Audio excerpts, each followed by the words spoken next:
Now you remember, we talk about welfare statism and how basically a lot of people lose sight of people that aren't knowledgeable on any sort of economics, just say economically illiterate.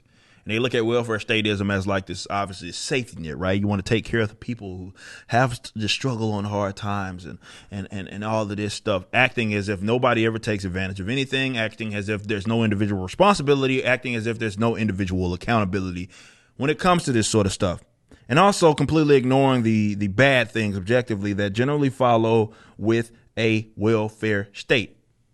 And when you get welfare statism, you subsidize people's failures. The great Thomas Sowell would say all the time that the problem with the welfare state is that it incentivizes failure. So as long as you fail, rather, you get the money. The minute you don't fail, or rather you see some sort of success, you get above that line, then they take everything away from it. That's what makes it so rotten. This is why you get so much of it. Though if you speak to definitely modern leftists, they like to think that everybody on the welfare is just these people who are just struggling on hard times. Now, if anything else, I mean, not only was it a trial run for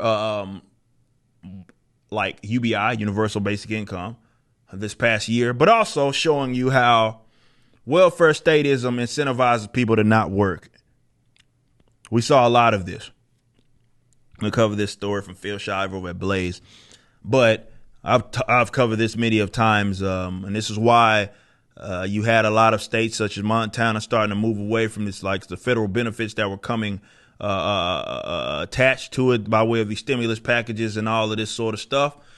They had to kind of cut that off because, well, they couldn't get people to fucking work because they were obviously either making more, or even if they were making a little less, it's like, okay, you can make this amount or make $1,000 cheaper and not have to work. Of course, people are going to take the latter if you give them the option. I say all the time, socialistic efforts and socialism is the philosophy of bums.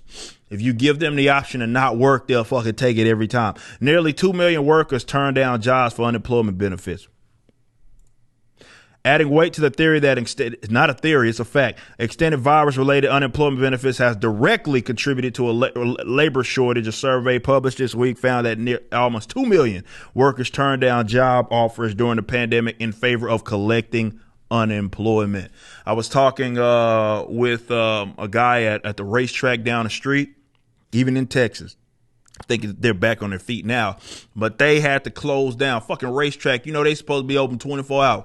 They had to close down at night because they didn't have no workers. Not because they weren't there. I mean, they were hiring basically people on the spot with decent pay and benefits. Hiring people on the spot. They had a big ass sign on the door said, man, you come to this location, open interviews. They couldn't get anybody to fucking work. Why do you think that is? You think that's just an accident? No, you got people on the welfare statism, of course. In the words of Chank from the Young Dipshits, of course. What are the details going here? It says the Morning Consult reported Wednesday that an estimated 1.8 million Americans rejected job offers over the past year, specifically due to the generosity of federal and state unemployment benefits, which range from $300 and $900 a week over the course of the pandemic. The results were based on a survey, 22 to 25, collecting a representative example of 5,000 U.S. adults. So take that for whatever way that you may. I don't think that's a good assessment of just 2 point. You can't just base. I know they have their little, oh shit, I'm frozen. My bad. What the hell was wrong with that? Let's fix this real quick. There we go. Anyway, but yeah, it's 5,000 people trying to base 2 million folks off of it. I don't know. Morning Consult, though, unemployment benefits contributed to more than 1 in 10 unemployment insurance recipients rejecting job offers due to the pandemic. And as you can see here, right here, you can see the chart.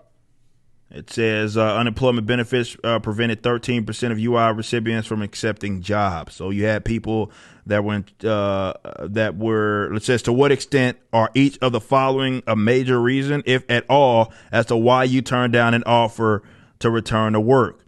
The leading one was child care obligations.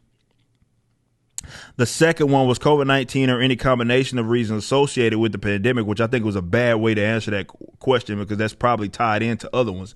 As well as number 3, which is again 13%, says I received enough money from unemployment insurance without having to work.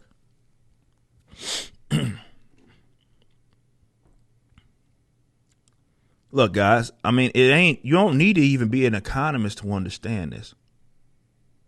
And by the way, for you guys that wanted to see the chart right here. But you don't need to be a economist to understand this. It doesn't take that. It's not necessary. You can even probably, look, the people that advocate for these policies generally are the most, they benefit the most from it. Communistic, socialistic folk, people that work for the state, people that work for the government, most shielded from a lot of these policies. They're always going to defend these types of approaches because, again, it puts money in their pockets. Absent of welfare statism, people would have to become, and just statism in general, but in this regards, people would have to prove that they are, let's say, worth a goddamn, for lack of better terms.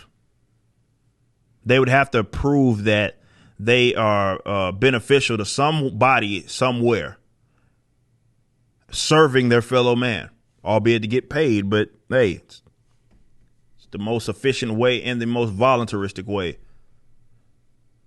to run an economy. Instead of, which what you have right now is through force stealing from current workers, as well as future generations, to pay people to literally sit on their assholes. Of course, this is what you got. This is what you were always going to get.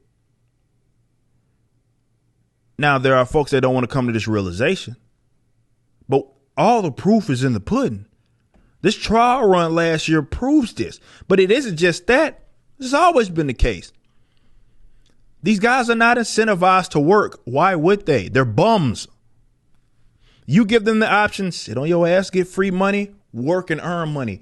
They're going to take the other. Definitely when you get a lot of these folks who are talentless hacks anyway, they don't want to learn any skills. They just want everything goddamn handed to them. Of course, if you give them the option to sit on their butts, they're going to do exactly that. We've seen many of examples of this, guys. This is the problem with the welfare statism. This is why when you talk about people that actually are down and out, instead of a one-size-fits-all welfare status system, through voluntaristic efforts, through charity is the best way to subsidize folks.